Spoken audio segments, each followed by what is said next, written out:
For today's video mga ka-friendship, magluluto tayo ng masarap na creamy chicken macaroni soup. Dahil mainit na ang ating paglulutuan, kaya maglalagay na tayo ng mantika at igigisa na natin ang bawang at ang sibuyas. Isusunod na natin ilagay ang ating chicken. Lalagyan natin ito ng chicken cubes, patis at paminta. Dadagdagan natin ng paminta dahil masarap ang sopas pag maraming paminta.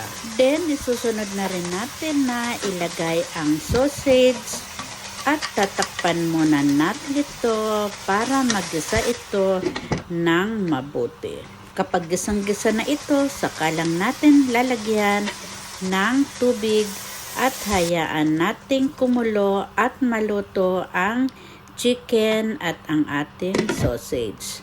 Ngayon mga ka-friendship, kapag nakita na natin na luto na at malambot na ang ating chicken, pwede na nating isunod na ilagay ang ating carrots at ang celery.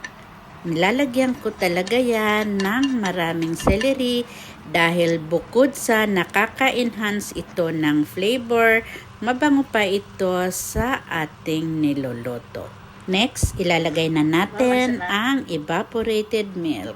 Bali, 160 ml ang inilagay ko dyan para siguradong maging creamy ang ating sopas. Titikman din natin kapag kulang pa sa timpla, pwede natin itong dagdagan ng patis. Hihintayin lang natin ito na kumulo and then pwede na nating ilagay ang ating noodles.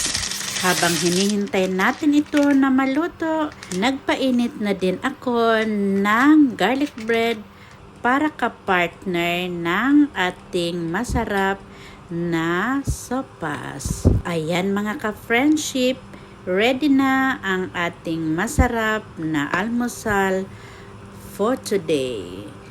Kain na tayo!